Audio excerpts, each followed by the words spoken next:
Tukyagenda mu maaso n'olugero lwaffe agamyuka omutezi olwawandiikibwa omwami Nkata Musa Mutyaba nga nze Nabega Flavia. Twasembedde ku ssuula yaffe ey'omukaaga nga twakomye ng'omugabe waffe agenze wa munywanyi we Muhammad Golola yali afuuse omulimi kkungwa era ng'ono yagendayo akakasize ddala nti enkumbi terimba. Olwaleero tuzze n'essuula yaffe ey'omusanvu ekigula enkumbi kiddawo. Abaalugera nti ekigula enkumbi kiddawo baali batuufu. Muhammad Golola bwe yamala okusoma diguli ye eya BA e Makerere n'anoonya ku mirimu ne gibula, yasalawo adde ku kibanja kya kitaawe awatanyize okwo. Bye nalaba ewa Golola ne bye yannyumiza byankakasa nti omuntu bw'asoma ate nga n'awaka yakuzibwa n'omutima ogwagala okukola tayinza kulemererwa nsi eno. Golola yatandika na kulima kasooli era n'akungula ensawo 16 mulamba. Obusente bwe obutonotono bwe yali aggye mu mboga bwamusobozesa okuleeta enkoko ez'ennyama 300. Kasooli teyamutunda wadde okumukubamu akawunga, wabula yamutwala ku kyuma ky'emmere y'enkoko n'amukubamu butereevu emmere yaazo eyali ey'omutindo ogwa waggulu. Yatabulamu mukene n'ebirungo ebirala gwe wamma enkoko ne zikula okukira ensujju. Mu Ddimansi ey'okutaano yali atandise okuzitunda era mu nnaku ntono nnyo zaali ziweddewo ng'ate ku kasooli ziriddeko ensawo 6 gokka. Mu lulunda luno yafunamu obukadde 3 bwe yatoolako akakadde kamu n'ekitundu akaagula enkoko n'ebirungo bye yassa mu kasooli n'asigala ng'afunye ennusu ku nnusu. Olulunda olwokubiri yaleeta enkoko 600 n'aziriisa ensawo za kasooli 10 ezaali zisigaddewo, ate olwo nga ne kasooli omulala atandise okuweeka. Kati yali takyayagala na kuwulira ku muntu amugamba nti waliwo omulimu mu ofiisi gundi. Yali amaze okusalawo nti okulima n'okulunda gy'emirimu gye. Yagula ente nnusu bulaaya 2 ez'amata n'assaako n'embuzi. Yalima ebibala awaka era ng'akatunda kanywa bakalonda bulonzi ku miti egyali mu kibanja kye. Mu bbanga lya myaka 5 embuzi zaali zituuse mu 7 kubanga yali amanyi okuzijjanjaba, okuzisuza awayonjo n'okuwa obutta eddagala ly'enjoka buleme okukuba effukundu. Ebitooke ebibye kwe yayiwanga ssaabwe w'embuzi byalina enjawulo nnene nnyo ku by'abalimi abalala. Byali bifaananira ddala n'ebyo ebyaliwo mu biseera we twakulira. Bwe yalaba ng'embuzi ziweze n'ajja mu Kampala okunoonyereza ku katale. Ebiseera bye yanoonyezaamu akatale byali bisemberedde Idi ey'okusala ebisolo. Yatuukira mu muzikiti e Nakasero gye yategeerera ng'embuzi ku lunaku lwa Idi bwe zaali zigula obusanga. Yaddayo eka ng'emmeeme emukuba jjebe era yali esigadde ennaku 2 Idi okutuuka ne yeesogga ekibuga n'embuzi 5 beddu. Ennoso gye yafuna ku lunaku olwo ekuleeta obulimba era yaddayo eka ng'asekera mu kikonde. Muhammad Golola yali afuuse ssemaka atayisikamu maaso. Yali amaze okwezimbira ennyumba kw'okome amaaso ng'afumbisa masannyalaze aga biogas gwakola okuva mu busa bw'ente. Buli kintu kyonna ekyegombebwa omuntu yali akirina ate nga ne mukazi we Zaamu wadde nga yali tasomye kwenkana bba naye nga mukozi nnyo ate ng'ayiga mangu ebipya. Ono ye yagendanga mu misomo egitegekebwa omulimisa w'eggombolola okusakayo amagezi. Ndowooza bano be banaaleeta enjawulo ku nnamaliiri. Abantu abalala ne batandikiriza okubakoppa amagezi. Lyo essuubi lino nalirabawo kubanga awaka nasangawo abavubuka abaali bazze okubeebuuzaako amagezi. Mu magezi Golola ge yawa abavubuka bano nange ge neewulirirako mwe mwali ne gano. Yagala nnyo mukazi wo ate omuwenga ekitiibwa. Weewala okunaayizanga ono n'oli kubanga kutta enkolagana mu maka n'emirimu ne gyesiba. Musse ekitiibwa mu mizizo egikuuma amaka musobole okunyumirwa obufumbo. Buli muntu akola ebyo ebimuyigirizibwa mu ddiini ye naye nga teyeerabidde nti eddiini zaagenda okutuuka mu Uganda zaasanga Katonda yatubikkulira dda empisa, enneeyisa wamu n'obulombolombo ebyatufuula okubeera abantu abagunjufu. Muhammad Golola yatusesa nnyo bwe yatugamba nti okukulaakulana tekuyinza kubeerawo nga mu maka temuli mukwano n'okutegeeragana.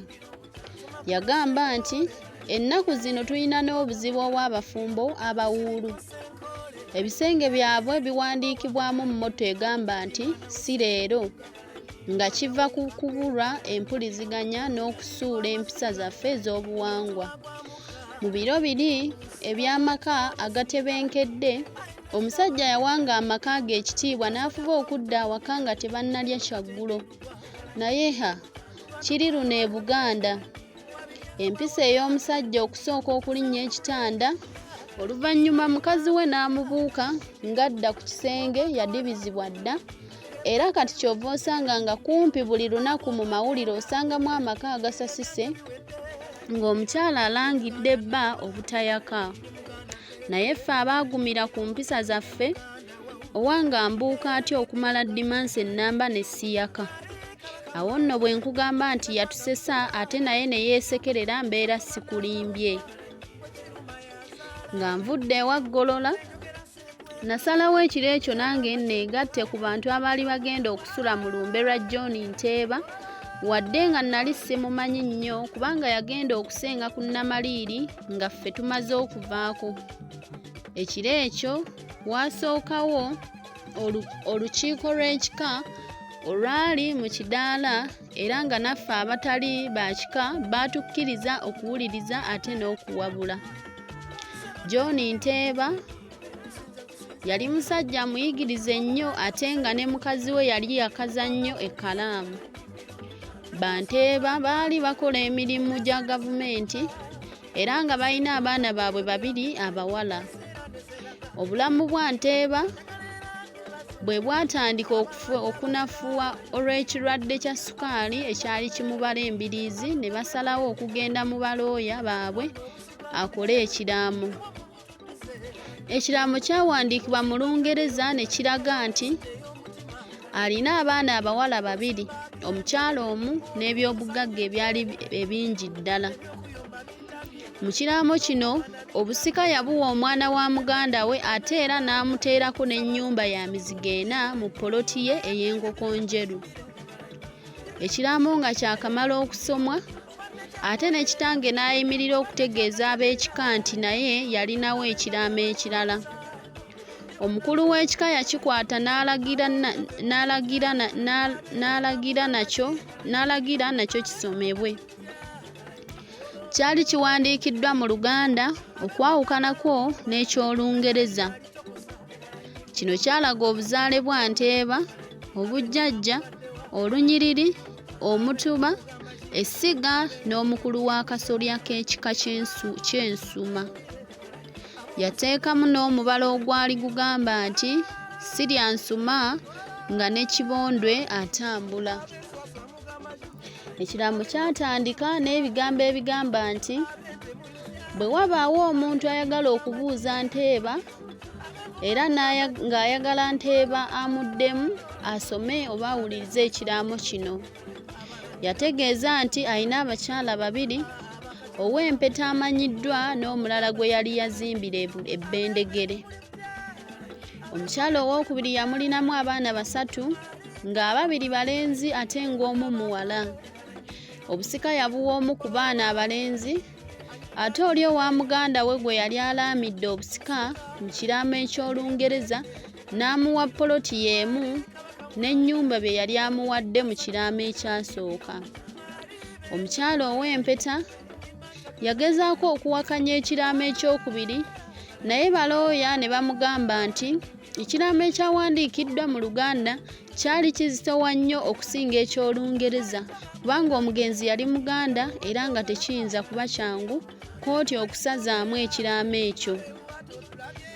Enkeera omusika yassibwako ng'emikolo gyonna gigoberera obulombolombo obw'edda obutwawula ku bantu abba amawanga amalala. Ekyasinga okutusoomooza ye Musumisi okutugamba nti abantu ba Buganda ne Uganda okutwalira awamu twali bwereere. Twali tetwambadde era nga tulingera ng'anaaba kubanga singa tweyambulamu buli lugoye olutaakolerwa mu Uganda twandisigadde bukunyege. Yatukubiriza obutatya lubugo kubanga ke kabonero kokka akaali kalaga nti omusika mwana Muganda wawu. Ffenna twetunulako ne tukakasa bye yali agamba.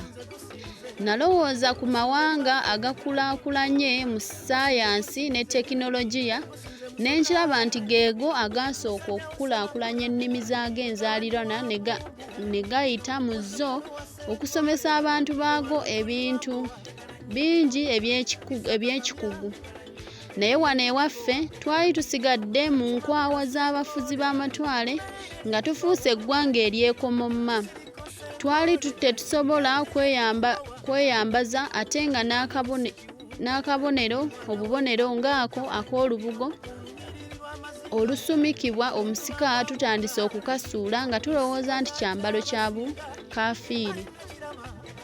Ebbanga erya Dimansi 2 lye namala ku Namaliiri lyanjigiriza ebintu bingi. Byanneerabiza obuzibu bwe nnali njolekedde ne mpummula ku birowoozo wadde ng'ebiseera ebimu nawuliranga muli ekitembo ekifuuyirizi nga kimbuuza nti Abudu okola ki wano ng'obudde bweyolese ku nnyanja ne ku lukalu? Kwata ekkalaamu yo otandike okuwandiika amawulire nga bwe wajjira. Z'olaga omulungi nga bwe zitabula, ennaku ezampeebwa bwe zaggwaako ne nsiibula abakadde akabina ne nnyeenya nga nzira ku mulimu.